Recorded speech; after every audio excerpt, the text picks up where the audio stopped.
Spirit Talkers is brought to you by Southwest Trading Company. Southwest Trading Company is located in Tulsa, Oklahoma at 1306 East 11th Street. Southwest Trading Company is an indigenous-owned business. They have a lot of items like jewelry, blankets, clothing, art, home decor, collectibles, and so much more. Go follow and like their Facebook page to keep up with all events at the store and where they may be setting up. And once again, that is Southwest Trading Company, located in Tulsa, Oklahoma, 1306 East 11th Street. Let them know Spirit Talkers sent you.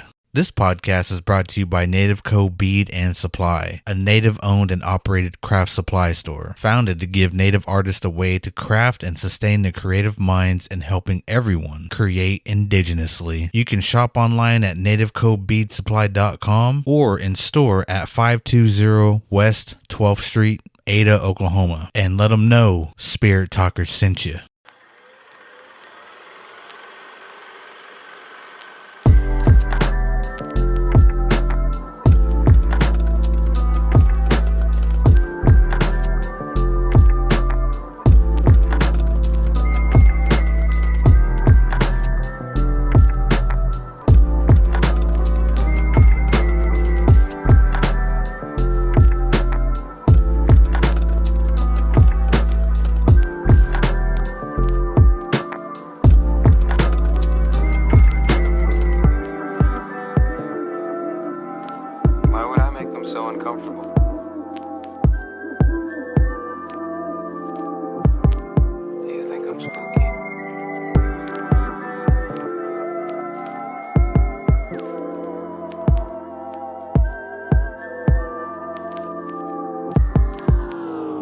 Hello, everybody. Welcome back to Spirit Talkers. Hello, guys. It's been a long time. I think the last time I saw Chris was at Tulsa Powwow. Yep, been many moons ago. Yeah. We went live that day, but we had a lot of technical difficulties. What everybody was saying on the live, our mics kept cutting out, and then it was really weird. I even forgot what Chris was telling this awesome story, and then your mic just cut out, and everybody kept saying, "Oh, it must be too scary." And I was trying to fix it, and I was like, "Oh my gosh!" The spirits had spoken. They didn't want that story to be out. Lips are moving, but nothing was coming out. God, I know it. That was a interesting day, anyway. I was like, man, I don't know, but. Yeah, it's been a while. It's good to see you, hearing all the good things about you. You know, you're doing that boxing movie. You know, that's real good. Very proud of you. You know, glad you're doing things like that. You know, got another native out there doing some great things, and for that, you know, I say a ho for that. Mm-hmm. Thank you. Yeah, we kind of talked about that before we started recording, and yeah, it's been a pretty wild ride since that happened. If you don't know, I had a short film, Body Boxing. I shot with Dennis Knife Chief and his youth boxing classes. And I'll just talk about it real quick before we get into what we're going to talk about. But yeah, it was a short film. We shot back in February, and then we're going to put it out in March. But shout out to Fran from the Chickasaw Nation and for just allowing Pottery Boxing to showcase or premiere at their film festival, the Hoba Basachi Film Festival, and in Sulphur. And so that was a great experience, and I got to network with a lot of filmmakers, actors, and just kind of think about what's next for filmmaking. I don't know. I was telling Chris earlier, I had no clue of what to do next, because I mean, it was just kind of like a one type of deal thing where we shot it and we made it, and I really didn't have any plans after that. But I mean, everybody's been asking me like, what's the next short film or something that I'm gonna make, and so I've really been just kind of thinking about that and stuff. And so I told Chris the plan, but I'm not gonna say it on here. I don't want no one to steal it. I know we got a lot of thieves. No, I'm just kidding. I got one for you. You gotta film me taking on the greatest battle ever, that Thanksgiving turkey. I thought you were going to say, feel me taking that husk. Oh, that too. That Phenomenon. No. It's the last part of that battle. God, that turkey battle. That turkey be knocking me out boy, on the couch like that, KO'd. Oh.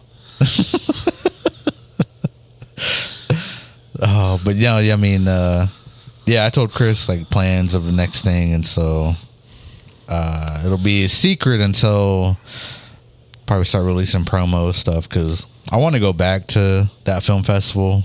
I mean, they treated us really well. Hospitality was great. They hosted us really well. I mean, man, everything about that film fest was amazing. And so, you know, I really want to go back. And so I would love to premiere another film there next August, I believe, because it used to be in March and they moved it. And so, but I'd love to premiere another film. But thank you, Chickasaw Nation, for all of that and just having us there. I mean, we had a fun time, great time. And if you go check out the pictures, I posted a bunch of pictures from it back in August 10th. But yeah, that was pretty fun. And then, yeah, because dang, Tulsa Powwow was before that, right? It was like the last weekend of July. Yeah. That's when I last saw Chris at the powwow. And so we've been both just moving. Chris had his school, camps. Yeah, camps. Because summer was still going on. And then back to school. And he's back to school now. Oh, and then coming up, I'll probably forget later on, so I'm going to say it right now. Coming up, we have a live storytelling show at Pawnee Nation, October 19th. They've already released it. They've already made their flyers, and so we have more in the works, but kind of just waiting for them to tell everybody about it before we say anything. But Pawnee Nation's the first one that has came out and said we're going to be there. Chris, you want to probably tell them a little more about what's going to happen that night? That night, they're going to have food. Mm-hmm. You know, you're welcome to come out and tell stories. They're going to have first, second, third place prizes for the spookiest stories. So you guys, if you got a spooky one, come out. You might win something real keen. I think Pious Spotted Horse Chief's going to give his car away that night, I think. So anyway, I know they're going to have some keen gifts, you know, because Pawnee Nation's like that. You know, their veterans organization is sponsoring this. And, again, it's going to be for the whole family. And it'll be a fun, free night full of food. And they'll have other specialties that night. So you guys come and check it out. And that'll be at the Roundhouse. Is that what you said? Or did yes. You? Yeah. Yes. Pawnee Nation Roundhouse. I think we're going to eat around 6. 6 o'clock, and then start telling stories at 7 o'clock, and start changing your uns at 8 o'clock. They're going to have first, second, third place for the brownest uns afterwards, too. God. The streak. God, that lightning bolt. First place, boy. Just so you got clenched up like that way. God.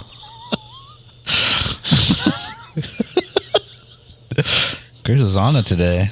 He's been waiting for this. I don't know it. God. Lightning bolt.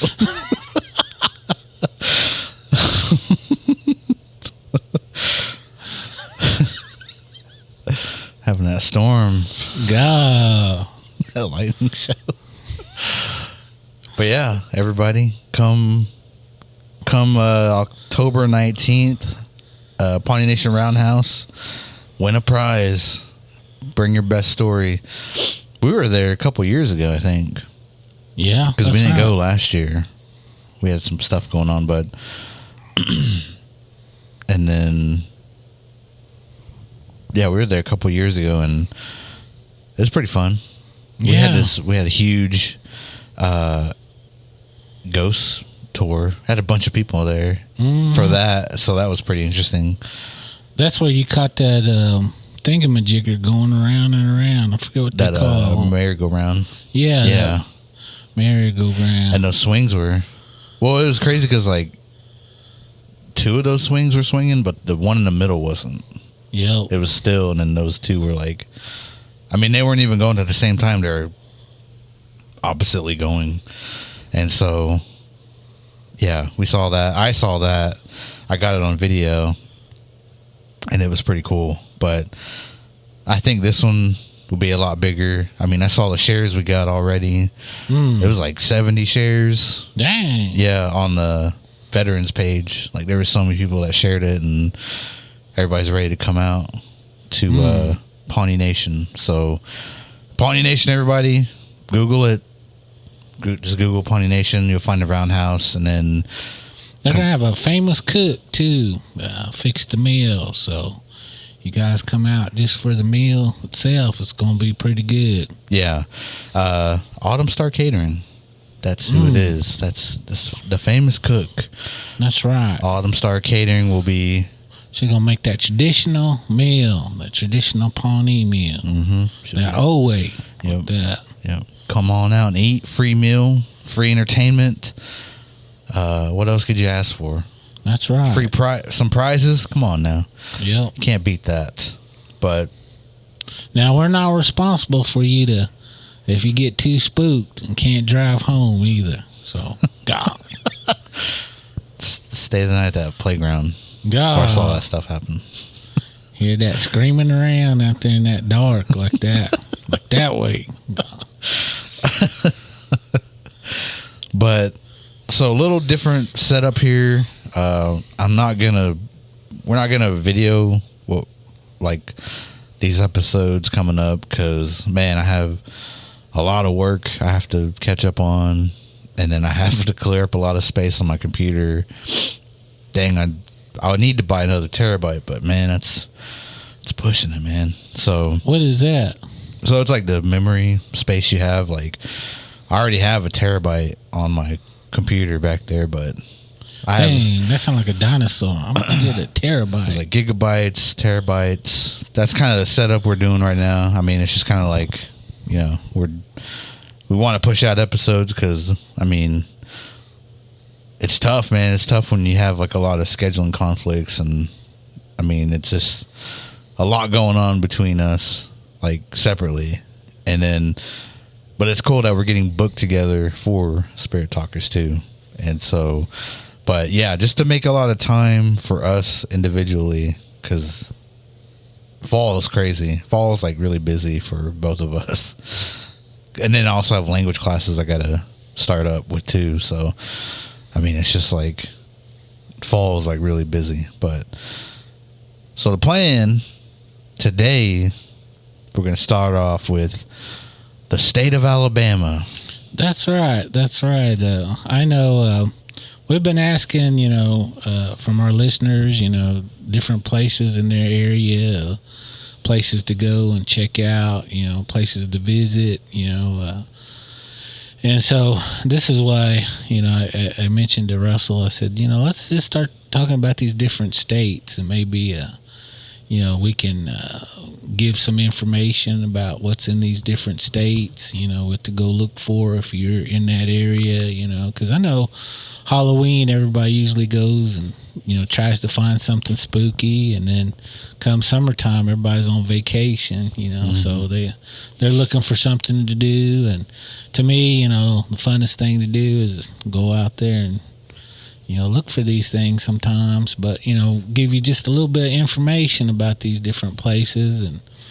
And that's kind of what this was, kind of the idea behind this, and also if you guys know any other places in these areas, that you think that we should check out or talk about, or even just learn about these things. Yeah, that's, everybody always asks, how do I get to go to, a lot of these places? And it's because, somebody tells me about it, or I find out, and I try to do my best to, look up information, especially if I know I'm going in that area.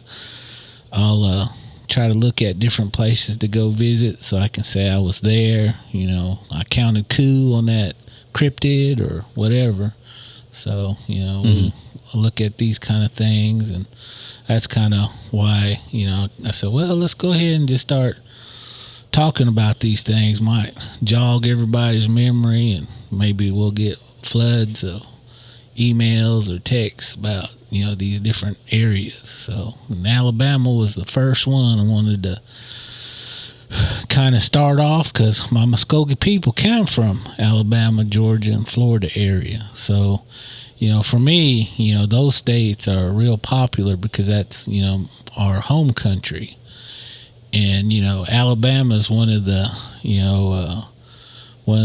lower creeks area. You have different tribal towns in that area. A lot of those places in Alabama are named after Muskogee towns. So again, you're looking at the history of that place. And to me, anytime I get an opportunity to go back, to me, I'm not looking for these current haunts, as you might say, but I'm looking for those old haunts, because our people still have those old traditional stories of things that roamed in those areas. So to me, that Alabama, I wanted to start off with Alabama because of that. So with that being said, not the band Alabama. Yeah, that too. No, been two-stepping with those guys for a long time like that way. No, I'm just kidding.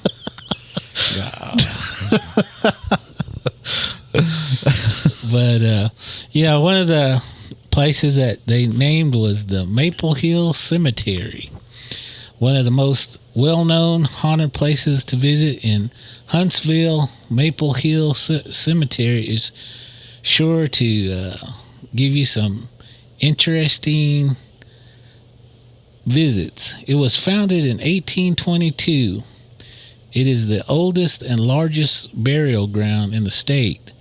And with such a long history, it's no wonder it has expanded from its original 2 acres to 100 acres, where over 80,000 cemetery or burials have found their resting place there. They say take some time to walk through the hallowed grounds or enjoy a guided walk tour and let an expert tell you of some of the creepier or ghostly encounters. Make sure to pay your respects to Mary Bibb, a much beloved ghost who will reply to your knock on her mausoleum walls, with the gentle creak of the rocking chair buried within inside her tomb. And don't forget to stop by Maple Hill Park, otherwise known as the Dead Children's Playground, nickname so because many visitors have seen the children buried nearby playing at the park once the sun goes down. Even if you don't catch a glimpse of them, you'll likely hear the laughter carried by the evening wind. I think that's so cool that, they've got a spirit that you can knock on that mausoleum and you can hear their rocking chair, rock back and forth. If I had an opportunity to go there, I think I'd definitely check that out. Normally, I've always said this, I don't go to the cemeteries because, I always feel like that's the city of the dead. They're there to rest in peace, and, you shouldn't go out there and disturb them. But, on this case, I think I would. Yeah, I was going to ask you, because I remember you saying that, man, long time ago, about how you don't try to go into cemeteries because, well, you never even said why, but I just always assumed it was like, maybe, is it because they're resting? That's the final resting place. Yeah. You don't want to disturb that, right? Yeah. Is that like, am I there kind of like? Yeah. I mean, I don't go there, of course, ceremonial way, they always say, that the dead can kind of I don't know how you say, follow you or be with you, you know, and they can also make you sick. And so when you go into places like that, you're not supposed to stay and stick around. You know, you're just supposed to, you know, do what you got to do and then leave. You know, you're not supposed to try to communicate with them. You're not supposed to, you know, do anything that might make them follow you. And that's kind of why you do that. You know, you're supposed to be respectful of that place, you know, and it's, non-natives, they call it hollow ground, you know, sacred ground, you know, and because there's so many people buried there, you know, it just got its own, I don't know how you say, like power, I guess you might say, and it's power that you don't want to mess with. And that's what I was always told, you know, medicine people, you know, they would put their medicines away when it comes to funerals and stuff like that, you know, because it's the dead, you know, you don't want them to touch your medicine or whatever, you know, that's what they used to say, you know, so, and like some tribes, their medicine people aren't allowed to actually go in to like a funeral or whatnot, you know, and sometimes with all tribes, you know, you didn't want those bad medicine people to come to, you know, maybe your loved one's funeral, you know, because they might try to, how you say, capture your loved one's spirit and make them do, you know, bad things. And so, you know, it has there's a whole long list of reasons why you're not supposed to be in there. And that's kind of, I don't know if I'm confusing everybody, but, you know, that's what was told to me. Yeah. Well, I mean, it just kind of, I don't know. It just seems, for me, like, kind of not right, I guess, too. I mean, because your loved ones are there and everything. And then I also heard, like, some weird, scary stories, like, growing up, too. I'm not going to mention where, but there's, like, an Indian cemetery, and these people were there. And I guess they're trying to do, like, the same thing of, like, trying to get spooked, I guess.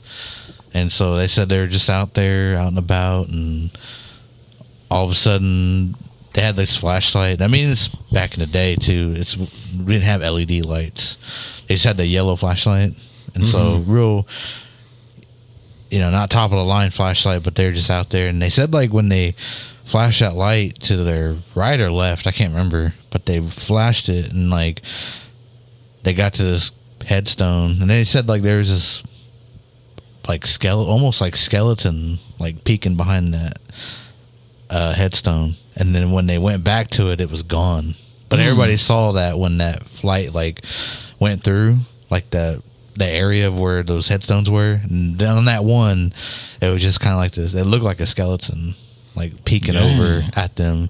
But it had eyeballs, they said. And so I heard that story, like, when I was a kid, and that kind of freaked me out because I didn't want to be around in cemeteries after dark or getting towards dark. That story, I always remember that story. And then on TikTok, I don't know.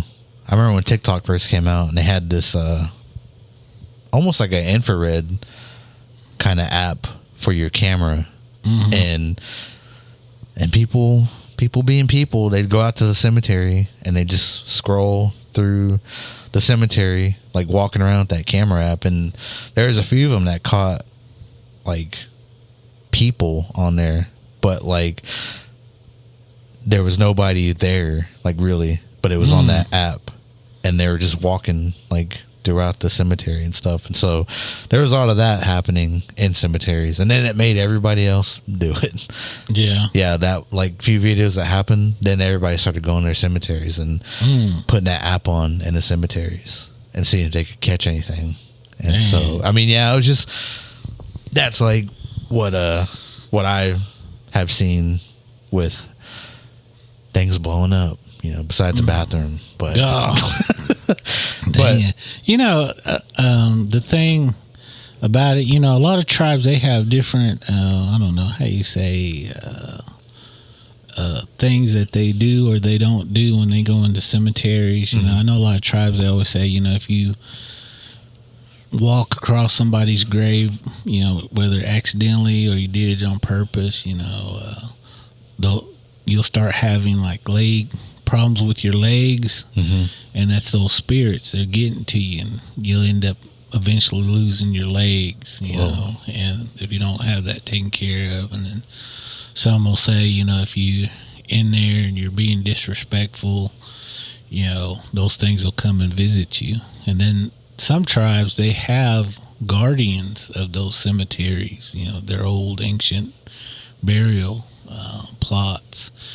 And, you know, if you're disrespectful or maybe you did something that you weren't supposed to, that those things will come and get you.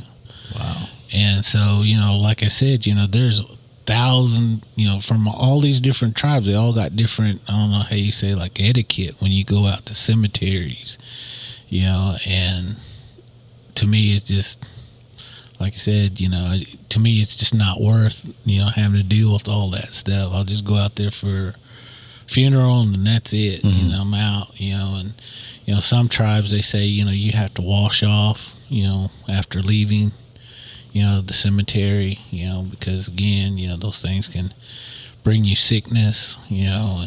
And so, you know, there's a whole bunch of different etiquette from different tribes on what you do at cemeteries, you know, or burial grounds.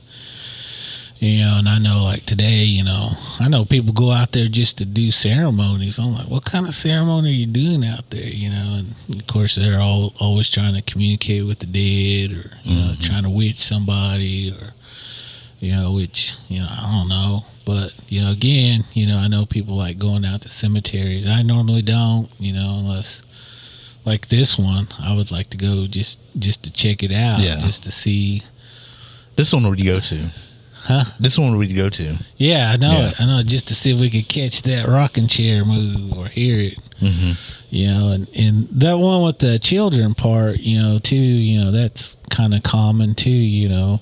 There's a lot of children cemeteries all over the place, all over the United States, you know. And, you know, I don't know, you know, I think those children spirits are a whole different ball game. You know, some actually think they're different things than actual children. So that part, I don't know about actually going, but I'd like to see the rocking chair one. So if I ever get a chance to go back down that way. This children one, is that the one where they say there's like a child there? Yeah, actually, they got a famous picture of a child sitting on a grave, and you know, you can only see portion of that child, but you can tell it from the waist up. It's a child just sitting there like it's playing with something, but it's on a certain grave.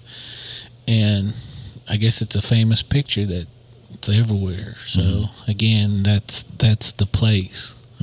You know, so again, you know, I don't know about that, but I would like to check out the rocking chair part. But now, would you sit in it? I probably would. I probably would, but I don't know. I'm crazy like that. We did fall asleep at that in that dark room. Yeah, I probably fall asleep in that rocking chair too. No. They'll just sit, everybody sees you when they're walking by. There's the ghost in the rocking chair. It's just you sleep. Got a half-eaten bologna sandwich? No. God. So they ain't that guy. No. Why can't we see that sandwich in his stomach? Why isn't he see-through?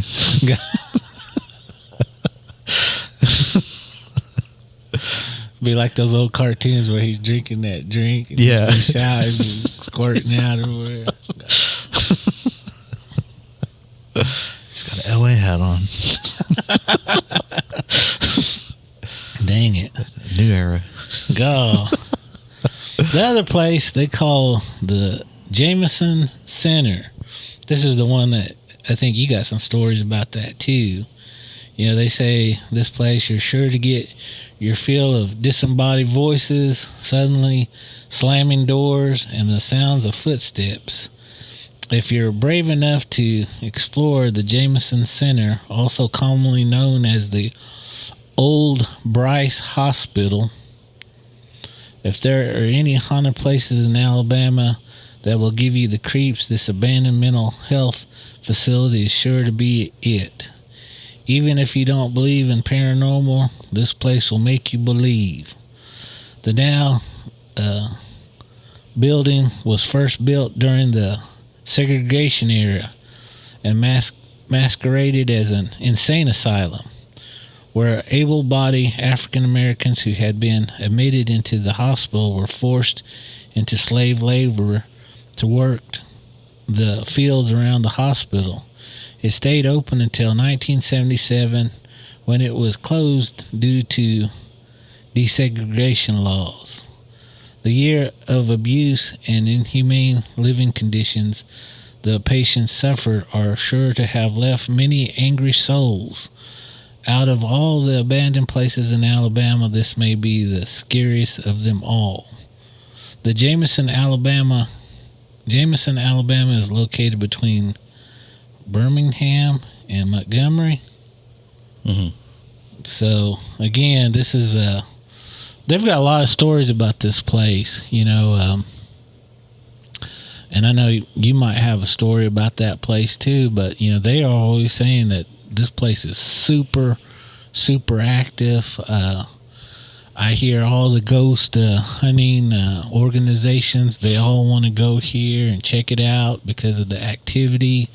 They say there's activity morning, noon, and night, at this place. And if I ever get a chance, that's also a place that I would like to go check out. Is that your top spot, you think? Yeah, I've been to a couple other insane asylums kind of similar to this, and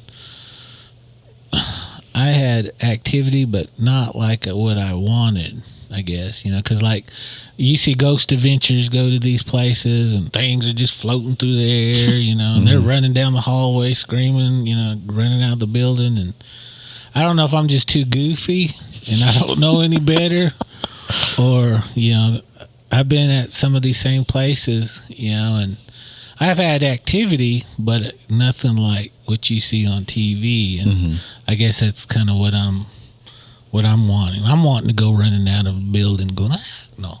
But them streaks. I know it. I want to have that lightning bolt like that in my boxers, like that way. No. Some pudding. God. Want to be hosed off before I have to get back in the van. No. God. I think it's like, I don't know, because everybody always asks me, like, are you afraid of, the paranormal? And I think we've talked about it so much to where I'm not, like, afraid, I guess. I mean, it's like the same, it's like there's good and bad. And so it's just trying to, like, figure out if it's good or bad, I guess. But, I mean, really, like, once again, I mean, like we've talked about too, it's like, if you're afraid, like you're really afraid, like you're giving it a lot of energy, that kind of energy, and that's what it feeds off of, right? That's what they go off of. And so, I mean, what were we doing? The museum in Pawhuska. Remember, like, those two were so afraid. And so that's what was like making everything happen. And so, but me and you were just like, I don't know, just going through the motion. Like we weren't, I mean, it was creepy, I'll admit, but it wasn't like, I don't know, like we just talked so much about it. And then, it's always information that I ask you about too. And it's just kind of like a stay calm type of thing. Like I don't really, even when I saw the merry-go-round spinning, like I was just kind of like, oh, that's interesting. Let me record it. And it wasn't even like I was like, I mean, if I was younger, I'd probably been like, oh, let me get out of here. But I mean, be running down that hallway like that. That lightning bolt. Yeah. But I mean, now it's just kind of like, even sometimes like I hear stuff somewhere I'm just kind of like, was that something unexplainable or explainable? Like, it's just like in my head already. I mean, but so I don't know. It's just that's how it is now. Like, everybody's just like, you guys must really get scared and freaked out, and it's like, no. I mean, I can't. It's hard to explain. Like, I just don't want to say I'm not afraid, but it's just kind of like, I don't know. Yeah. You just it's. I don't want to say we're used to it, because I mean, you might be numb to falling asleep in that dark room. I don't know. You know, the way I look at it, though, you know, I always look at them as people. Yeah. You know, because that's what they were. Well, that too. We've talked about that also. You know, they were once people, you know, and so when someone comes in in a room, I don't start screaming and taking off running. You know, it's a person. So for me to see them like that, in my mind, I just consider them a real person. But, you know, not to say that I don't get scared. I'd be lying if I said that. But, you know, I do think of them that way, you know, because there's some people that I see that are real that are more scary to me than any other spirit that I've ever encountered. You know, but, you know, again, also, I'm talking about spirits now. There's some things out there that definitely, you know, I'm on the cautious side. You know, again, I know which is which is, you know, what is different. But, you know, talking about spirits in general, you know, most of the time I know it's a person, you know, whether they're good or they're bad. You know, I know as a spirit form, you know, they have limitations, you know, so I think most of them can only make you scare yourself so bad that you hurt yourself. You know, if you can stay calm, you know, and kind of think things through, you know, you'll be all right, you know, and then also taking care of yourself before you leave, you know, that you take care of those things. But, you know, in those insane asylums, you know, the ones that I've been to, you know, I've had activity, but it wasn't like I was saying, like on TV where, you know, you see them running off and screaming around. You know, I've been to one, and I think this one was in Missouri, and to me it was so sad that, you know, I just felt like so sorry for it, you know, that spirit, because that spirit was still there and it still didn't know what was going on. And even in that confusion in life, it still had that confusion in death. And when you communicated with it, you know, you got that premise, you know, from it.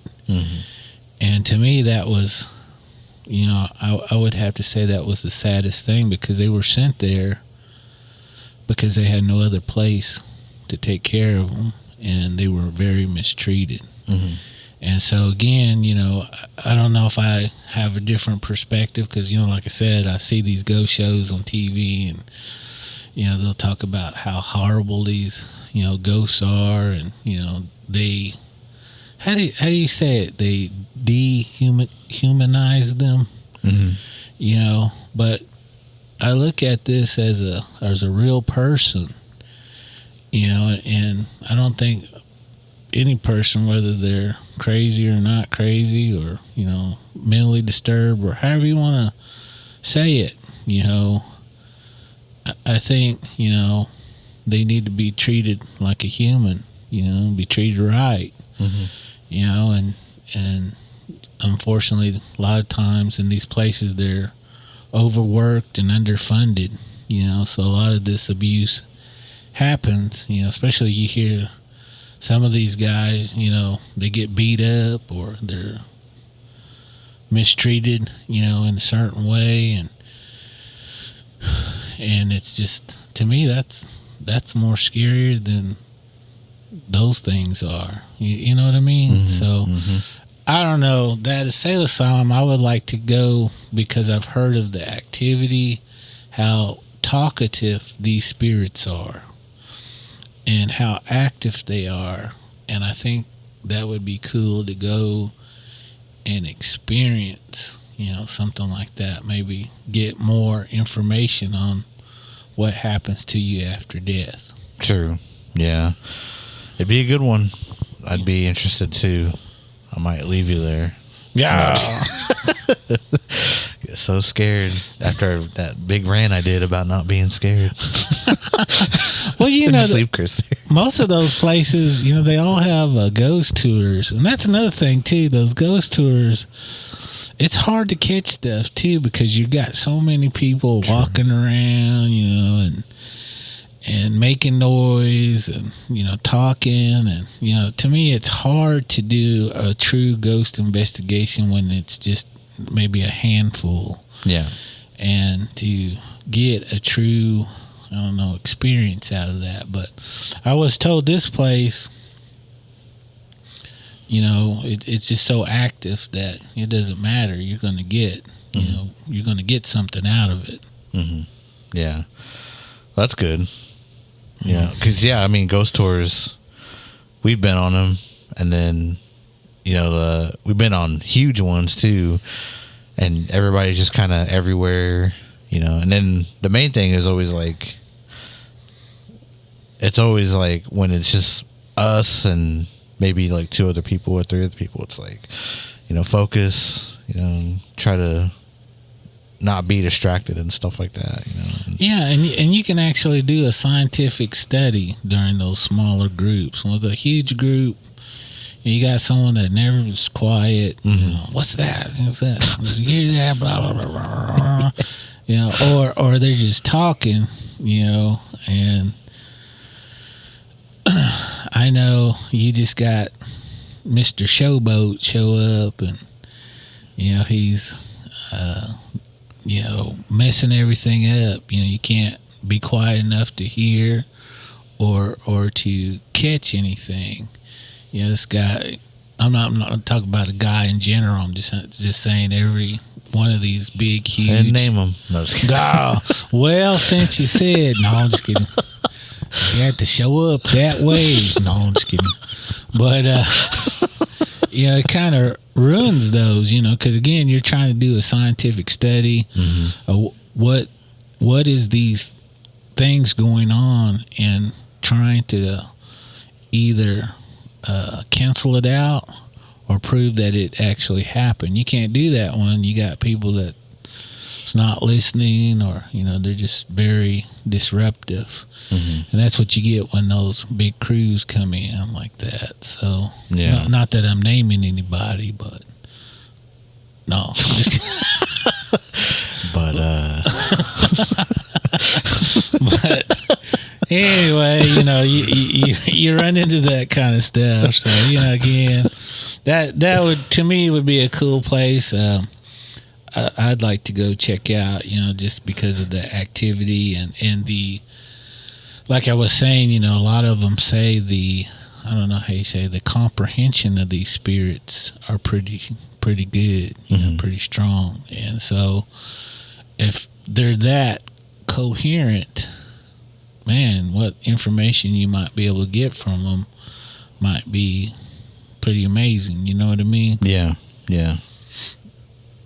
They also have a place called Nancy's Mountain Trail. That's it's a haunted hiking trail in Haynes Island Park. Sits 40 minutes outside of the city of Franklin, and on the small space of land stands one of the haunted places in Alabama, Nancy's Mountain. Popular for its bird trails, hiking trails, pine trees, nature, and the very cute Davis Ferry. Something more sinister lives on the trails when the sun sets under the horizon moon. The legend of Nancy's Mountain tells of a family whose son enlisted to go off and fight in the Civil War. When word came back to Nancy that her beloved child fell in battle, but his body was never recovered, she picked up a lantern and left to go walk the trails in search of him. It said she walked the trails until she passed away. lots of visitors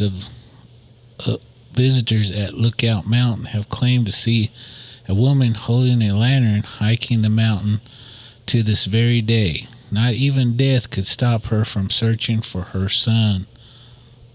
And I think that's pretty cool.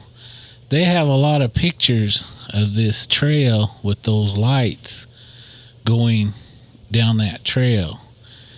And again, here in Oklahoma, we've had, similar stuff. I went and checked it out. And you've been there?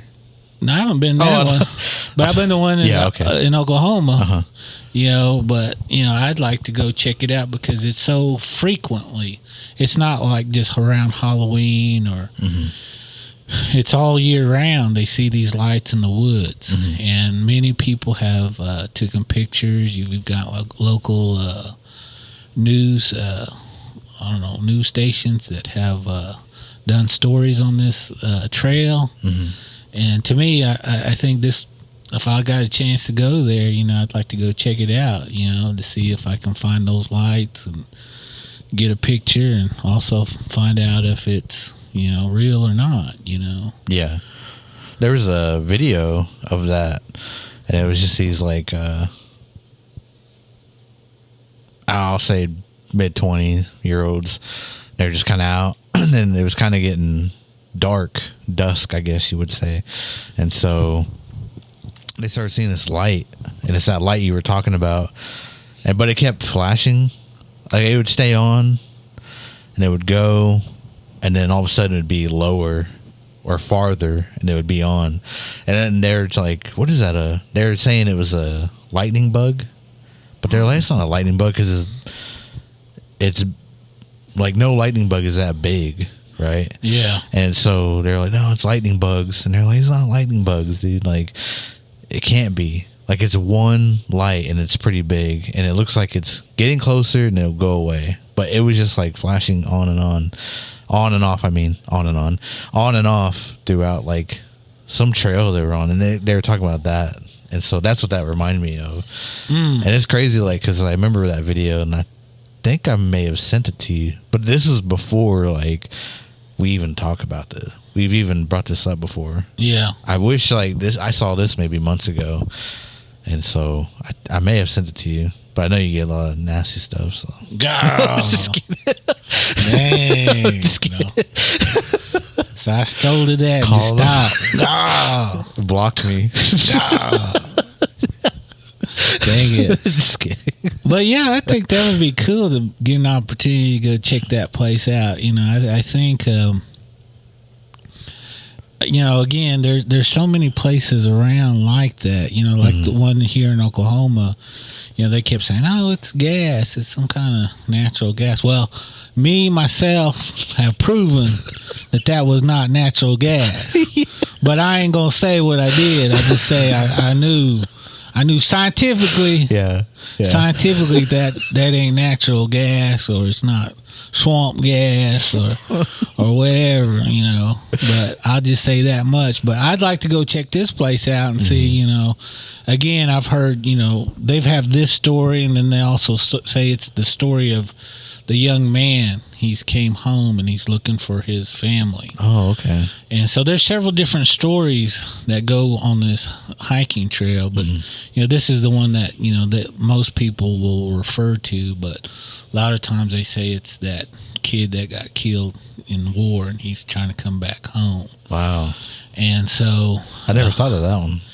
There's a lot of stories on that area, and sometimes they say they will see him on that trail, like during the daytime, or they say mainly in the morning time you'll see that military young man walking that trail. And so to me, I think, man, if you can either be there in the middle of the night or early in the morning, catch either one of them, I think that'd be pretty awesome. But there's a lot of people that's got pictures of this spirit. So a lot of the pictures that I saw, I personally didn't really see a figure of a young man, but again, you do see kind of like a light, and again, whatever. But I'd still like to catch it and see, go out there and have an opportunity to go see it. Mm-hmm. Yeah, me too. That'd be pretty interesting to see. Especially, I never even thought about the him coming back looking like that's. I never even thought of that. But I mean, written down, it's her looking for him on the trail. Until her death. So, yeah, interesting story. Yeah, either one, man. It'd be cool to figure out which one it is. And see if you can communicate with either or. So yeah. The other place they talk about is the Sloss Furnace. If you don't mind reading that one. Okay, Sloss Furnaces, a National Historic Landmark. The tall and long rusted structures of Sloss Furnaces are unquestionably one of the eeriest haunted places to visit in Birmingham. Sadly, their story is one of human greed, endangering the lives of employees in the name of profit. Built as a means to access the rich deposits of iron ore, coal, and limestone, the dangers of working at the furnaces lead to many an employee's untimely passing. Intrepid ghost hunters have reported hearing screams like those of Richard Bowers, who slipped into the molten steel of the furnace to his death, or the brutal howling of a presence locally known as James Slag, a brutal foreman whose harsh orders could not be quieted even by death and can still be heard at night from the second story. Under his leadership, the lives of 47 workers were lost. Legend says that the employees were so fed up with his unforgiving nature that they fed him into the furnace to end their nightly torture, and he hasn't left since. A lot of ghost shows have been there to document, a lot of the things. I think Ghost Adventures, well, they weren't the first ones. I think it was Taps was the first one to go to that place. Mm-hmm. And then you had Ghost Adventures, but both of them, they went running around out of there. Mm-hmm. They caught a lot of activity. And I think that would just be a cool place to go visit. A lot of those factories, those old factories, I mean, there were some horrible things that happened there, to their employees. Because back then, just think of working in one of those here in June or July or August, with the heat, plus the heat that they, melt those metals and stuff like that. I mean, that's got to be unreal, you know, and mistakes are made and people die, constantly in these places. And so, definitely that place is going to be haunted.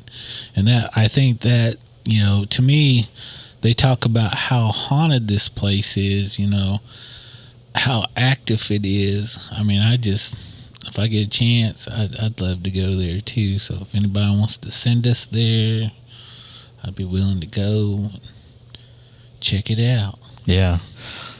Send us over there. Yep. No. Yep. Send that billionaire. Send us over there. God, they say you can hear those things walking around up on, because they got those metal stairs. Yeah. You can hear things walking down those stairs all the time. And I'm like, dang, that's cool. But yeah.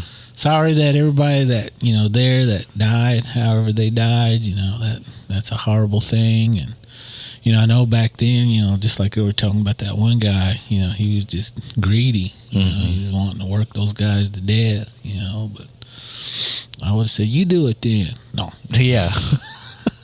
It's too hot. God, no. You get in here and do it. I know it. Yeah. That's, and then they threw him in there to end it. Yeah. They got fed up. Yeah. Yeah. I'd like to take a psychic in there and see what they can come up with. I know when Ghost Adventures were there, they said that their story was of a man with a hook hand. He got it cut off or something, one of those assembly lines or something, and you can hear him rattling it through that whatchamacallit. Yeah. To me, that was pretty cool. I thought, man, I'd like to go check that out just to see if I can catch that guy. No. God. Dang. That'd be crazy, wouldn't it? Yeah. Hear that? I'm not. Yeah. Yeah. Dang. Wow. Give you nightmares right there. That was Ghost Adventures or Taps? That was Ghost Adventures. Yeah. That's the story that they got. But I don't know. I didn't see any stories like that on there. But I know, what is it, Taps. They were the first ones to go out there and do an investigation out there on TV. And they caught a lot of noises. You know, you could hear things walking down those iron stairs. And you could hear, you know, things, scuffling, you know, back and forth on those rails, you know, where those men used to have to walk. And sometimes, a couple of those, you could hear like tools, you know, like their tool belt. You could hear it rattling up there. Wow. And I thought that was pretty cool. But that, you know, like I said, it's been a while. But they didn't catch, you know, like an actual spirit or anything, but they got a lot of noises. But, you know, anybody could say, well, that could have been anything, you know. But yeah. Anyway, I still think that would be pretty cool to just go out there and check. But they better give me some AC, though. No. That little fan. I know it. That little Nick fan, boy. Yeah. Well, someone send us out there. I know it. Acting cheap. I know it. We wants to go. Give us that AC unit.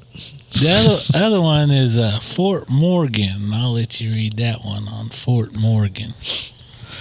Fort Morgan, if you're looking to escape the coastal bliss of Orange Beach and find a thrill, be sure to visit Fort Morgan, just 40 minutes from Orange Beach. It is one of the most unique haunted places to visit in Alabama. The structure was completed in 1834 and used as Mobile's main line of defense during the Civil War. The whole place feels like it belongs in a different era. The building was in use by soldiers for a little over a century, so it is no surprise the old barracks are said to be the most haunted spaces in the fort. Visitors have claimed to see orbs in photos, hear disembodied footsteps, and even felt the touch of cold fingertips. Even though it was mostly men who lived and worked at the fort, the most commonly seen apparition is that of a young woman who was attacked during the 1800s and traverses the ground still searching for her attacker. I think that'd be cool to go check out. You know, a lot of those forts, you know, especially in that Alabama area, you know, they had a lot of Civil War type battles. But you also had, you know, the Red Stick Wars there. And that's when the Creeks were rebelling against the U.S. government, and the Red Sticks went to war at a lot of those forts there in Alabama. Not only that, but you had, dang, I can't even think of the name of him, but he came. DeSoto, he came through there trying to terrorize people. Did he? Until he got dealt with. And then he went running back, you know. So eventually they killed him.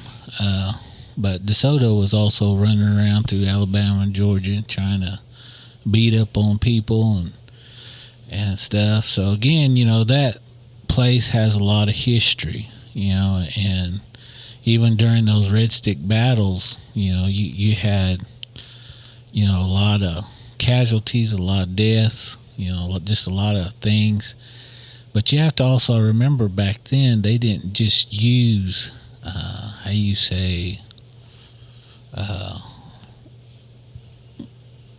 natural or, like guns and stuff. They used, witching stuff to battle too. Oh, yeah. And so you got things like that in that area that's still active or still around.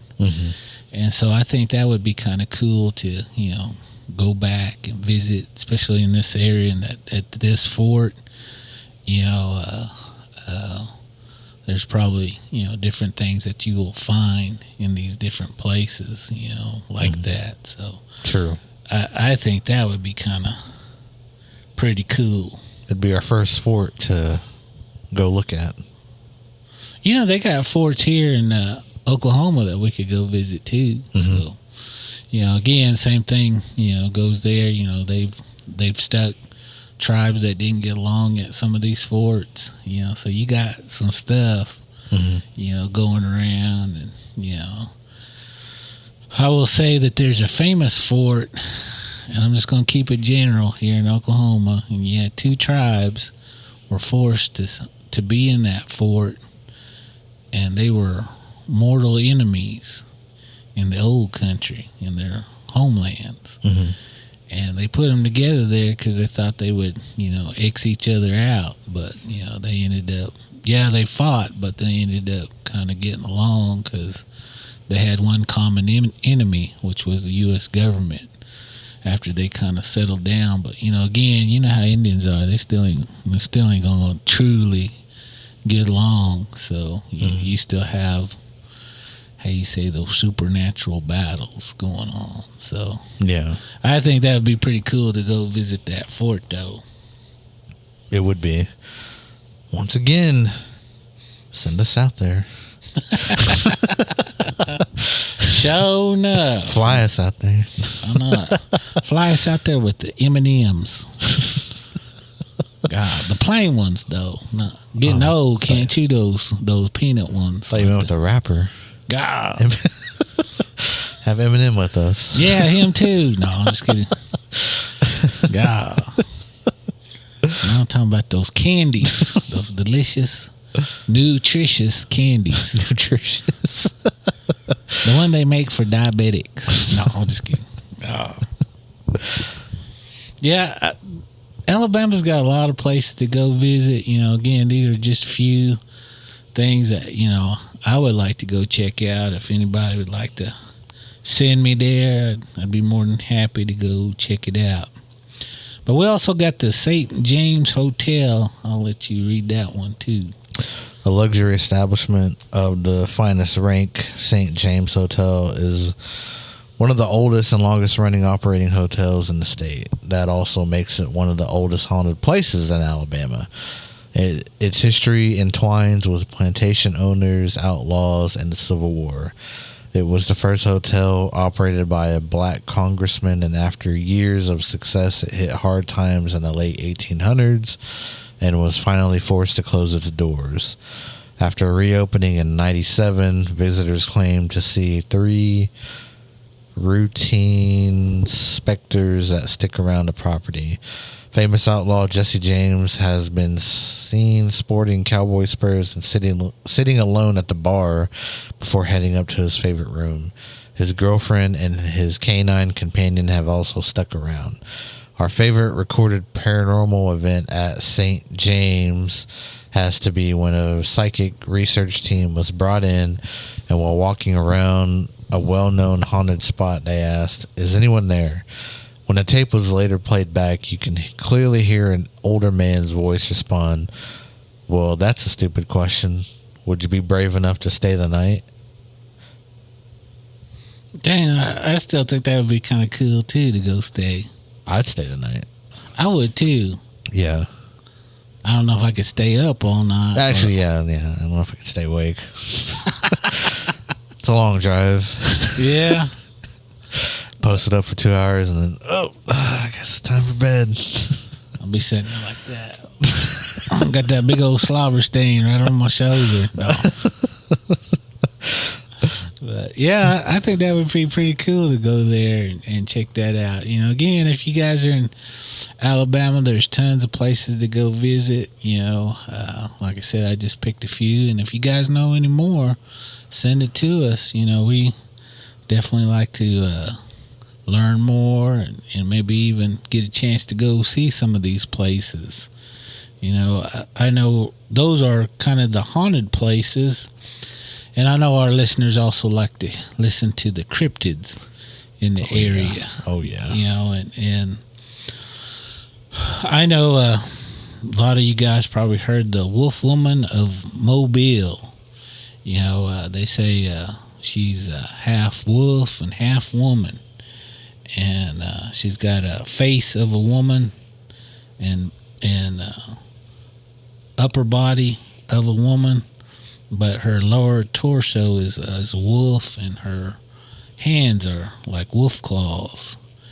And so she ain't that auntie at Ponca. No, I'm just kidding. God. But yeah, they call her the Wolf Woman. And she's in that Mobile area, and they always have sightings of her all over the place. And but you know, they say she doesn't really bother humans too much. She'll like take off with your livestock and stuff. Mm-hmm. So I don't know. That's kind of interesting. So I don't know. I don't know about that. What do you think about that Wolf Woman? Send us down there. God. No, I mean, we've always talked about, like, you know, dogmen, even werewolves, you know. Yeah. And this is when I looked at it, I was like, oh, the Wolf Woman of Mobile, you know, like it was something new that I've never heard of. Yeah. And so, I mean, it'd be interesting to go probably deeper into that one, maybe later on. You know, but I mean, like Chris said, you know, these are just kind of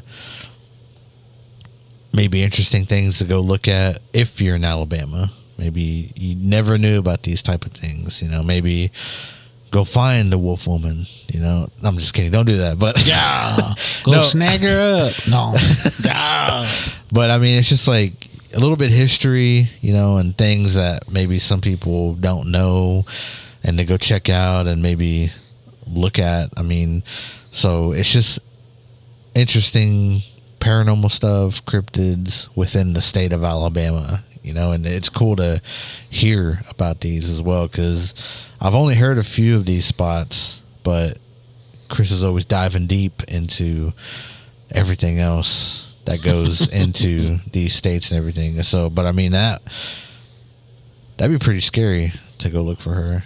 If it's a wolf woman, and you know, she captures livestock and everything. So, but I mean, it's just kind of like, when I think of wolves, like werewolves and all that, I always think of what's it, the American Werewolf in London? Yeah, I always think of that like all the time. And then it's just like, it's such a classic movie. Even the scene when they're walking out in the middle of nowhere and they start hearing that howl, that part always freaks me out. I always think of me and Chris walking down somewhere and we hear something like that.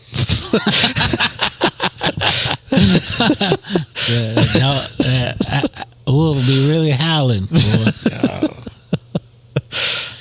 They also have a Bigfoot, you know, that roams around Alabama. You know, their Bigfoot, though, he's like 7 or 8 feet tall, though. And he's got red hair. I think it's because he's a Confederate Bigfoot. No, I'm just kidding. But anyway, yeah, they say he's about 7 to 8 feet tall, and he's got red hair. And they also say, you know, he's always seen, you know, either early in the mornings or late at night. So I don't know. I guess he doesn't come out during the daytime. So he's, what they call it, nocturnal. Yeah. So that, or he's just lazy. God. He's just chilling. God, partying all night, sleeping all day. God. You ever see that Bigfoot? They got him on T-shirts like that. Yeah. Yeah, he's always throwing up the rock sign. Yeah, the rock sign. And driving that truck with his head out the window. Yeah. So that American flag bandana. He's from Alabama, that's why.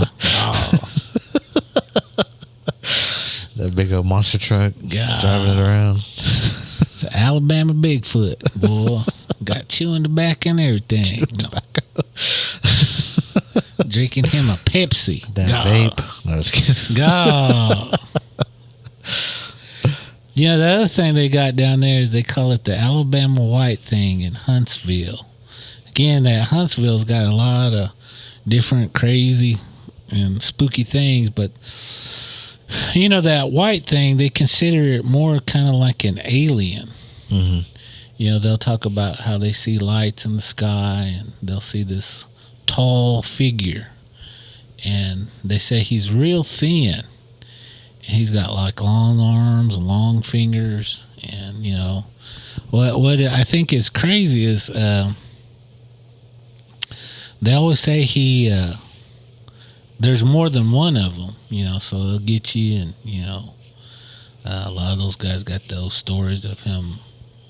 I don't know how you say it, probing them, doing things, doing experiments on them, and so they consider that more of an alien. Yeah, I'm looking at pictures of it, and this one says Alabama white thing, Thang, and so yeah, it is like a 8 foot tall type of almost alien is what you were talking about.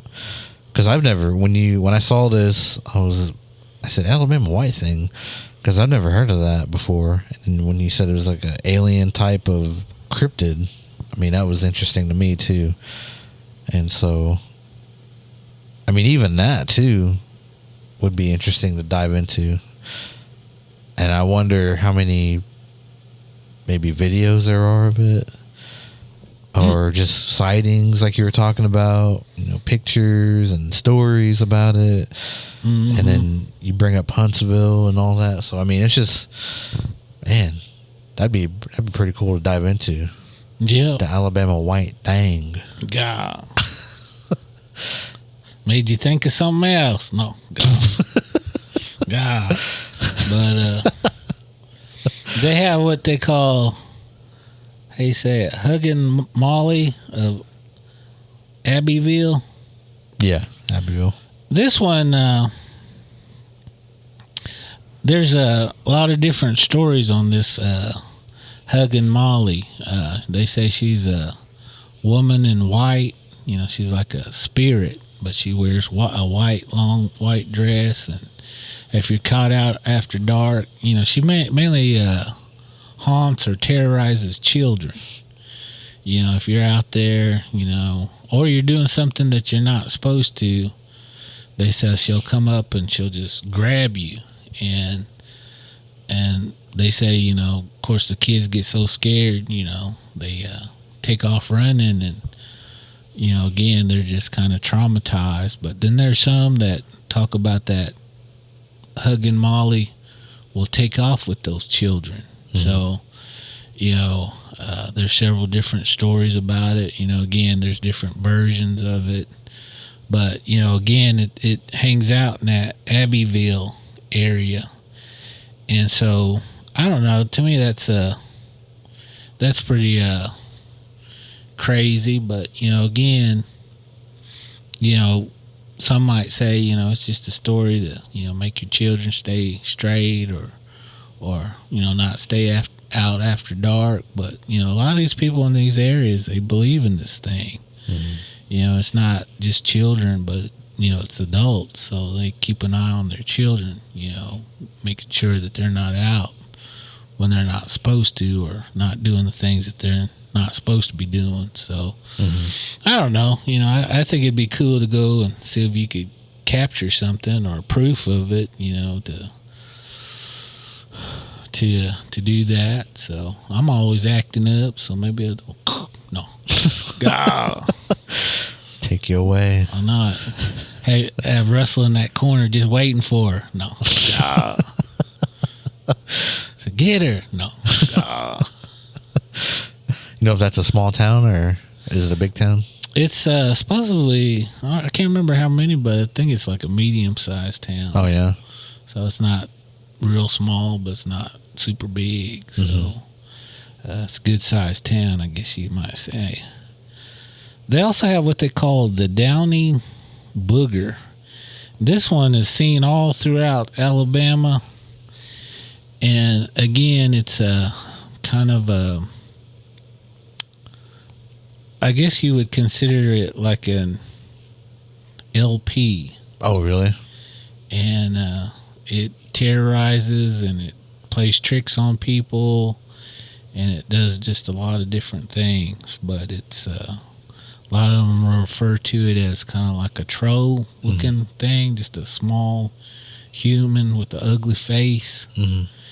And he'll take off with your stuff, or just kind of just terrorize you, just pick on you. If he comes on your property, they say it's hard to get rid of. Wow. So, what's that called? The Downey Booger. Downey Booger. Wow. So, is that like throughout the whole state? Yeah. Really? But wow. there's a town called Downey too. But okay. That's where they think he originated at. But he's seen all throughout Alabama, and like I said, he's kind of like their local, I don't know, little person. Mm-hmm.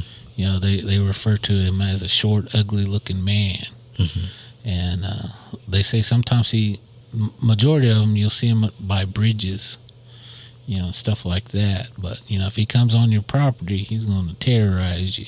Wow. So, again, to me, that would be kind of a cool thing. But again, I just want to emphasize, this is an old area, the Alabama, for my Muskogee people, we had things like that. Mm-hmm.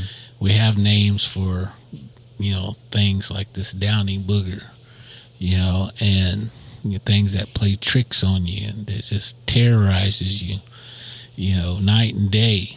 It just cause havoc, and anyway, in that area, again, to me, I think that would be cool to capture, something, proof of that existence. But to me, I think it might be older than what they think it is. Yeah. So it's always that too. I mean, there's so much history that goes into that land, that state, and just like the original people that were there. And I mean, even when you're talking about the fort, all that medicine that could be used and witching and all that. So there's always just some more to what people think, like, oh, it's just a little guy, a little dude. That's what Rob calls him. Rob from Classic Wolf he always calls the LPs little dudes. Because like we talk about, I was talking about LPs and stuff, and he was telling me over there in Arizona, which we're going to do an episode about Arizona, but he was talking about LPs out there and stuff, and we're talking about them over here, and now I was telling him, like, don't really say little people that much because it might bring them along and stuff, and especially at night and everything. And then so he just started calling them little dudes all the time. And then I remember, like, when we'd play it online and stuff, he's like, you scared, Russ? You scared of the little dudes? So, he'd always crack me up, but I mean, I always try to like say LPs, and sometimes I say little dudes or something like that too, because I don't want to call them. You know. So I mean, but yeah, just like that. I mean, that's interesting to hear about their type of, just one LP like that, and causes that kind of stuff, and it's hard to get rid of. I mean, it's things like we've already mentioned. Like sometimes they're hard to get rid of, I guess. There's probably a better word for rid, but keep them away from you and stuff like that. So, what when I was kind of looking that stuff up, when they were talking about this, they say, sometimes you kind of know when those things are around because your cow's milk will be sour. Oh, really? And he causes just some crazy stuff. Your crop will just kind of die out. If you got like you're raising crop like corn or wheat, or it just goes bad, and they'll say that thing is around. Wow. That's what they're saying. It's bad when he comes on your property. He causes bad things. He'll make your crops go dead, make your animals go, I guess I don't know what you call when their milk goes sour, but they, makes them go bad, and makes your cattle also do a lot of, what do you call it, stillborn. Oh, really? And so they'll say those things are around, and so you got to do something to kind of appease it or run it off. Now, they didn't tell me what they do for that, but I'm sure it's probably something something crazy, Yeah. So Yeah. I thought, man, that's pretty cool. I mean, I know it's not cool, but to me, it's, I thought, wow, that sounds like native stuff. That's why I say it's probably older than what they think it is, so Yeah. I don't know. So we'll find out. No, I'm just kidding. Send us down there, guys. We're willing to chase those things. See what they really are. We'll ask them. What's going on? We'll have them on this podcast and we'll ask them. Yeah, we'll get their opinion. They'll be saying, well, let me tell you. No. But yeah, that's all we had for Alabama. I mean, I'm sure we'll probably dive in more later on, but I mean, it's pretty interesting to hear just things that are in the state of Alabama, and then the next episode will be in that state, like the things to possibly go look at or ghost tour. I mean, it's just like stuff to do. I mean, because sometimes people are like, oh, we don't have nothing, but yeah, I mean, you just got to do a little research and, and then if you listen to us all the time, then there's your info, a little bit about it. Yeah. Or if you guys got some info, about other ones, send it in to us. We'll be more happy to look at it. Yeah. If you guys have any information about everything we talked about, from the paranormal sites to these cryptids, send them in. Send in stories or what you've heard, or, even if we were wrong on stuff, let us know. I mean, yep. Yeah. We won't get offended because I know I do all kinds of stuff wrong. So. Yeah. Yeah. And then we'll read it on the show, or if you want to be anonymous or something. I mean, it'd be cool to hear more about, the wolf woman, and then the white thing, Bigfoot, Huggin' Molly and Downey Booger. I mean, those are cryptids. Like Bigfoot obviously I've heard of, but the other ones I'd never even heard of, which is crazy. But there's so much out there, and every state, every whatever has their own stuff. So it's interesting to hear. This was, just a few of them, though. Yeah, yeah. The things I didn't go over was the water monsters in that area, too. They got tons of them in most of those rivers that they got down there, and they even got one in one of their lakes. So, again, there's just so much. Again, if you guys know any of them, send it to us, or maybe you got information on new ones that we ain't heard of. Feel free to send it in.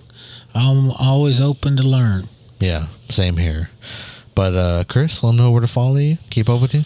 You can find me at TikTok, Instagram, Facebook, under Christopher Honka Hill. And then find me at RussellMus49 on Instagram. Russell Sunny Go on Facebook. Find us on TikTok at Spirit_Talkers. Find us on Instagram at Spirit Talkers Podcast, and then Facebook Spirit Talkers Podcast page. And then we also have a friend or actual profile page. Go add us as a friend and check us out. October 19th, Pawnee Nation Roundhouse. Gonna eat at 6 o'clock. Tell stories from 7 to 9 or 10, and then so come win a prize. Come tell us your best story. Come hang out with us. And then I think that's it, Chris. Is that all? That's it. And then also ruggedOnes.com. That's a clothing line. So I have Spirit Talkers merch on there, but I also have other Okie podcasts. Rugged Ones is a kind of like a weightlifting brand. So, but I have everything on there. So proceeds from each thing will go into whatever you buy. So if you buy Spirit Talkers, that'll go back to Spirit Talkers, and then maybe we can go to one of these sites with that money. Heck yeah. But also shout out to our sponsors, Southwest Trading Company and Native Co. Bead and Supply. Go check them out. Southwest Trading Company here in Tulsa, Oklahoma. native cobetan supply in Ada, Oklahoma. So I think that's it, Chris. All right. Is that it? That's it. All right. So we'll see y'all next time. Mud up.